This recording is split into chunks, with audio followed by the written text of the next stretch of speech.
Baptist Church began, along with that pain, we discovered on the first Sunday of our gathering, March 31st, 1991, the joy of the resurrected Lord. I've never forgotten the experience on the grounds of Woodward Academy as those of us who gathered for that first service hugged and greeted each other and consoled each other and began looking for the direction in which God would lead us.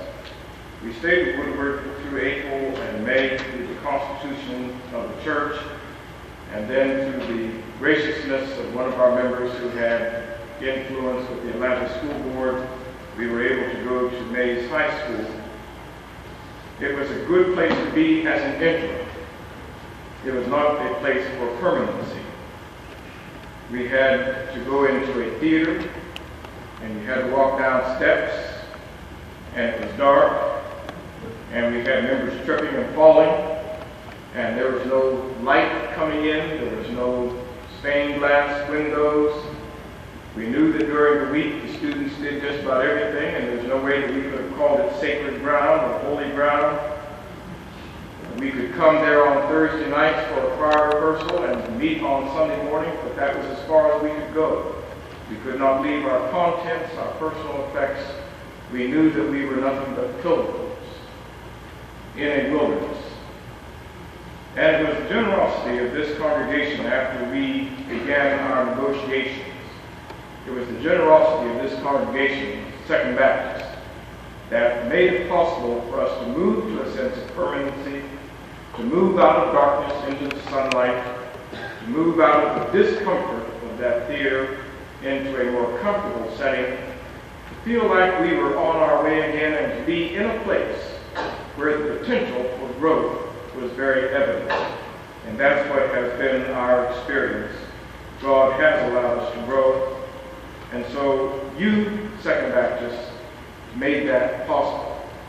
You could have said to us, the only kind of contract we will agree to is that you can come in when we're gone, and see what a mess we would have been in for those 2 years if that had been the case. But out of the graciousness of your hearts, you allowed us to come in and to try this experience of worshiping in the same facility. As a result, there is a public witness that we have given. There have been those skeptics who looked at us and they said it'll never work. They already had their opinions formed, their minds made up. And we weren't trying to prove anything to anybody, neither congregation. We were simply trying to do what we felt God leading us to do. And now those who had remarks of cynicism and sarcasm have been put to shame, because God has made something great happen. Even to the point that when we had the Baptist forum from the Center of Ethics, and it dealt with the matter of racial reconciliation, Pastor Wallace and I had the opportunity of giving national exposure to what God has done in these two congregations. I've been asked on 2 other occasions now to tell the story. How is it that you all did what you did? I would add one other word to what Pastor Wallace says. God must be given complete glory for what he has done here. We have demonstrated to the United States, but especially in our homeland of Georgia, that people can work together, that the witness of the church can take various forms, that there can be mutual respect for those forms, and that 2 stronger congregations can emerge. To God be the glory.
I can say to those of you who are here and who are here this morning in our service, that's a taste of what our future at McDonald Road will be like.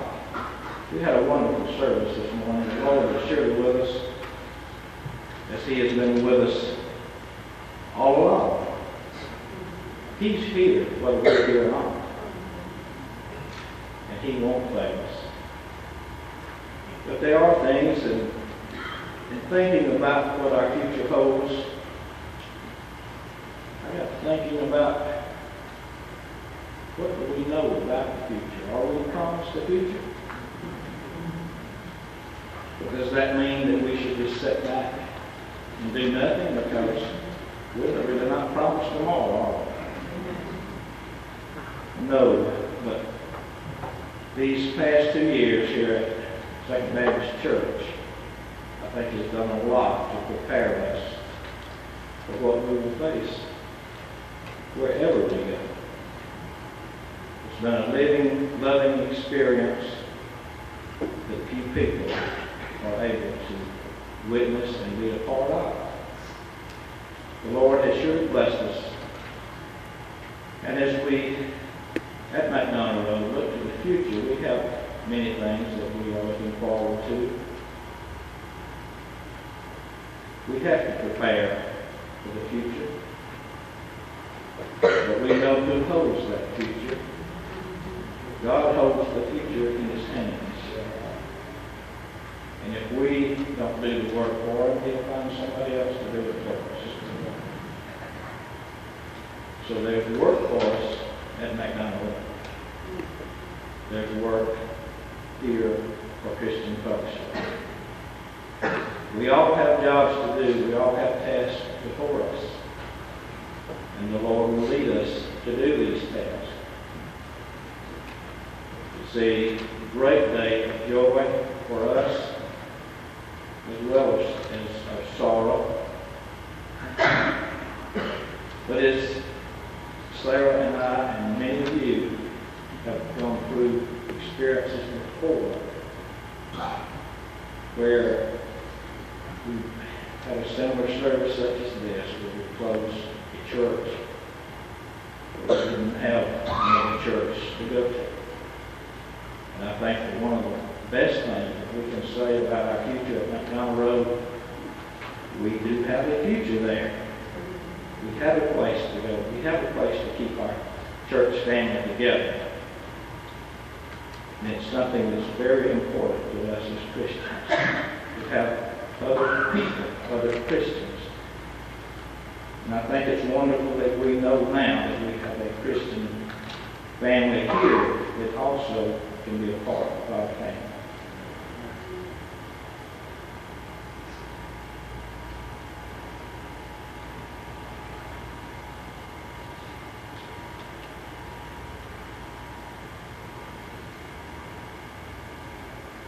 The only thing that I could say, and it's been said over and over, is that God will bless us. He will keep us. But we have to get out and work and witness and follow the leadership that He will give us if we pray and earnestly seek His will.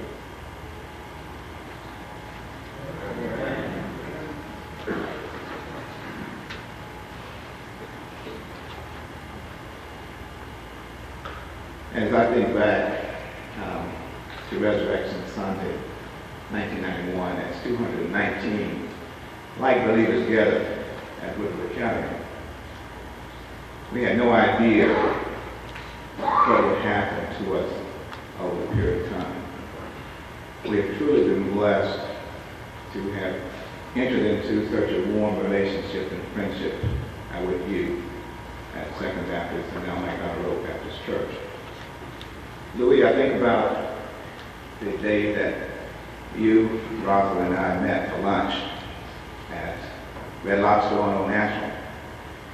As Rosalind and my wife were preparing to leave the office, I said, well, let's get there early.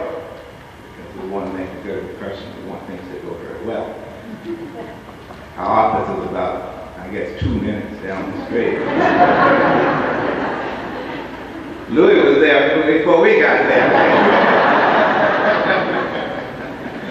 and we were.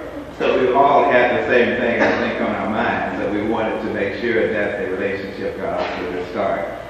And we had a wonderful lunch. The conversation was not very heavy. We basically didn't know each other, very well. But I'm happy to say that over the years that we have become closer friends and we know each other a lot better now. Lou was very open to the discussion without overstepping or making some decisions that have not really been clear with the congregation. But basically what we wanted to do was open up conversations so that we could see if there could be some type of relationship. We were very desperate, as Dr. McCall indicated. We were homeless, and we called ourselves that, for a period of time. We were, basically in the wilderness and looking for a place that we could call home. Once we started to enter into negotiations on this place, it was a sales process on our part, and just as it was on your part, the Second Baptist. We had many members who resided in the southwest Atlanta quadrant, and just basically felt that this was too far for us to try to establish a church home. The Lord knew better. He put us here for a purpose, and that purpose, I think, is for us to become a beacon in this community so that we can help to restabilize this community so that we can just do the things that the Lord would want us to do in North Clayton County. We have a future as far as Christian Fellowship Baptist Church is concerned. We have a job that has been started by Second Baptist, and I honestly believe that you, Second Baptist, did everything that you could possibly do to do the Lord's work in this community. And as you move to McDonald Road, when people ask me, well, why are they leaving? I can honestly say that I think that you did everything possible, and now it's time for us to come in and try to complete that task of being that stabilizer that this community would need. We know that there are a lot of things out there that basically a church needs to do, and we think that with the Lord's help, that Christian Fellowship will be equipped with the tools, and that we've got the energy and the strength as we can just stay together and give the Lord all of the glory for everything that we do, that we will be able to move forward and have a tremendous future and to complete the task that has gone on before us. Thank you very much.